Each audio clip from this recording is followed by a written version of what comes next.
जय मसीह की। Good morning.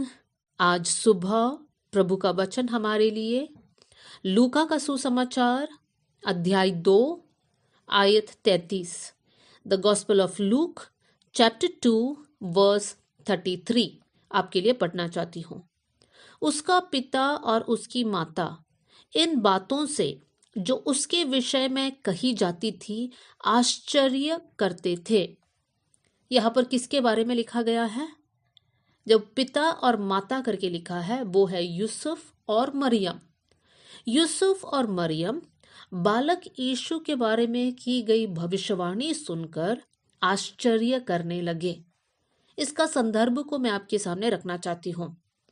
यूसुफ और मरियम बालक यीशु को लेकर मंदिर में आए थे और उस समय पर मंदिर में एक भविष्यवक्ता था जिसका नाम था शमौन।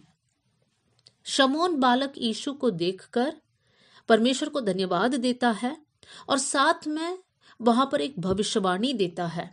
उस भविष्यवाणी को हम उसी अध्याय के 30 से लेकर 32वीं आयत तक हम पढ़ सकते हैं। Chapter 2 verse 30 to 32। वहां पर इस प्रकार लिखा है, क्योंकि मेरी आंखों ने तेरे उद्धार को देख लिया है जिसे तूने सब देशों के लोगों के सामने तैयार किया है कि वो अन्य जातियों को प्रकाश देने के लिए ज्योति और तेरे निज लोग इज़राइल की महिमा हो। शमौन भविष्यवक्ता यहाँ पर बालक यीशु को देखकर कहता है कि यीशु जो है सब देशों के लोगों के लिए उद्धार का कारण है और यीशु वो ज्योति है जो अन्य जातियों के लिए प्रकाश देगा। इन बातों को जब यूसुफ और मरियम सुनते हैं वो लोग आश्चर्य करने लगे।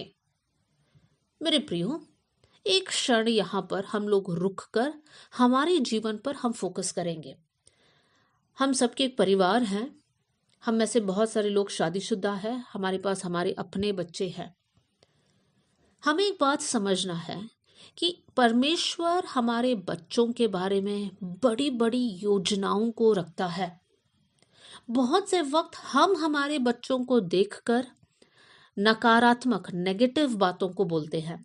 उदाहरण के लिए हम बोलते हैं ये तो बहुत कमजोर है, पता नहीं आगे कैसे जिएगा, इसका तो पढ़ाई में मन ही नहीं लगता, इसका बुद्धि नहीं है, ये पढ़ाई में कमजोर है, कहाँ इसको एडमिशन मिलेगा, कैसे इसके जीवन होगा। इस प्रकार के संदेह भरी शब्दों को हम बोलते हैं जो परमेश्वर के योजनाओं के विपरीत है। परमेश्वर का वचन हमें सिखाता है कि परमेश्वर हरेक के लिए योजना रखा है। मतलब परमेश्वर हमारे बच्चों के लिए योजनाओं को रखा है। एक और बात हमें समझना है वो ये है, ये बच्चे हमारे तो है लेकिन इससे बढ़कर ये प्रभु के बच्चे हैं। परमेश्वर ने इन बच्चों को हमारे हाथ में दिया है ताकि हम उनको पाल पोस कर, इनको प्रभु का वचन सिखाकर इनको प्रभु के मार्ग में बढ़ाएं और परमेश्वर की योजना तब इनके जीवन में पूरा होगा। इसलिए हम जो है इस बात पर विश्वास करना चाहिए कि प्रभु हमारे बच्चों के बारे में योजना को रखता है। हाँ, प्रभु अपना योजना को पूरा डिटेल में तो नहीं बताता है कि आपके बच्चे बड़े होके ये बनेंगे, 50वें साल में ऐसे करेंगे, 40वीं उम्र में ऐसे करेंगे, ऐसे प्रभु कभी बताता नहीं है। लेकिन जैसे यूसुफ और मरियम बालक यीशु के बारे में की गई भविष्यवाणी को सुनकर आश्चर्य करते थे, वैसे ही एक समय ऐसा आएगा जब प्रभु हमारे बच्चों को आदर देगा, प्रभु उनको इस्तेमाल करेगा और हम लोग स्वयं आश्चर्यचकित रहेंगे। लेकिन आज हम लोग को ये समझना है कि हम उनके बारे में नेगेटिव बातों को ना बोले, उनके बारे में हम लोग गलत बातों को ना सोचे। एक उदाहरण आपके सामने रखना चाहती हूँ। उत्पत्ति का किताब चैप्टर 37 और वर्स 10, वहां पर हम देख सकते हैं यूसुफ सपना देखता है। सबसे पहला सपना वो अपने भाइयों को बताता है, उसके बाद दूसरा सपना जो देखता है अपना भाइयों को और अपने पिता को बताता है। लेकिन वहां पर आयत 10 में लिखा है, पिता ने उसको डांट कर कहा, ये कैसा स्वप्न है जो तूने देखा है? क्या सचमुच मैं और तेरी माता और तेरे भाई सब जाकर तेरे आगे भूमि पर गिरकर दंडवत करेंगे? यहाँ पर याकूब को इस बात का समझ नहीं है कि परमेश्वर यूसुफ को उठाने वाला है। परमेश्वर यूसुफ को आदर देने वाला है। परमेश्वर यूसुफ को एक ऊंचाई या एक उच्च पदवी पर लेकर जाने वाला है, और इसलिए याकूब जो है अपना बेटा यूसुफ के सपने पर ध्यान नहीं देता है और उसको डांट देता है। एक और उदाहरण आपके सामने रखना चाहती हूँ। पहला इतिहास अध्याय 4 और आयत 9, फर्स्ट क्रॉनिकल्स चैप्टर 4 वर्स 9। वहां पर हम याबेस के बारे में पढ़ते हैं। याबेस जो नाम है उसका मतलब है पीड़ा, दर्द। उसके माँ ने उसको ये नाम दिया क्योंकि जन्म के समय उनको बहुत दर्द सहन करना पड़ा। लेकिन याबेस अपने जीवन में ये गवाही को दे सकता है कि वहां पर लिखा है याबेस अपने भाइयों से अधिक प्रतिष्ठित हुआ, वो ज्यादा आदर के योग्य था। उसके माँ को ये बात नहीं मालूम था। माँ ने दूसरे भाइयों को अच्छा नाम दिया, लेकिन याबेस को ऐसा नाम दिया जिसका मतलब है दर्द। हर बार जब याबेस को बुलाया जाता है तो उसको इस बात का एहसास होता है कि मैं अपने माँ के लिए दर्द का कारण था।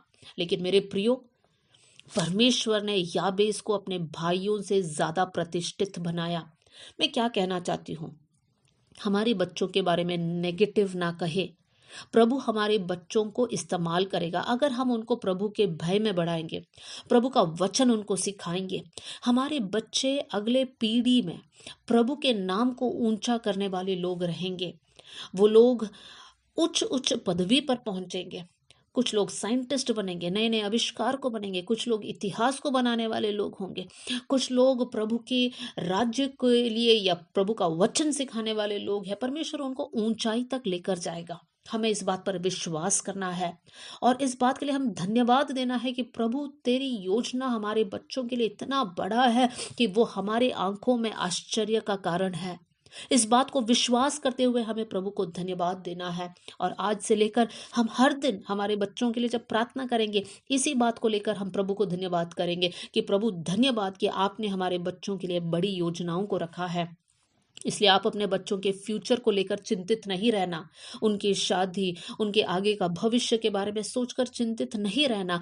आप अपने जिम्मेदारी को पूरा कीजिए और वो है प्रभु का वचन उनको सिखाइए, प्रभु के भय में उनको जीना सिखाइए। बाकी परमेश्वर उनके जीवन को आशीष देगा। आइए हम लोग प्रार्थना करें। स्वर्गीय पिता, आज का वचन के लिए मैं धन्यवाद करती हूँ प्रभु जी। वचन सुनने वाले हर एक माता पिता के अंदर ये वचन आज कार्य करने पाए। प्रभु, हम माफी चाहते कि बहुत से वक्त हमारे बच्चों को देखकर हम लोग गलत बातों को बोलते हैं। प्रभु, हमें माफ कर दीजिए। आज से लेकर प्रभु हमारे बच्चों को देखकर परमेश्वर हम आश्चर्यचकित रहे कि आपने हमारे बच्चों के बारे में बड़ी बड़ी योजनाओं को रखा है। प्रभु जी, बहुत से वक्त प्रभु जी हम लोग परमेश्वर पिता काबिल नहीं है, हम लोग हकदार नहीं है। प्रभु, आपका प्रेम, आपका अनुग्रह के लिए धन्यवाद प्रभु कि आप हम सबको आदर देगा। प्रभु जी, हम सबको आशीष देगा, इसलिए धन्यवाद। आपने हमारी प्रार्थना सुना, इसलिए धन्यवाद। आदर और महिमा आपको देते हुए यीशु के नाम से हम मांगते हैं, amen. God bless you all. जय मसीह की।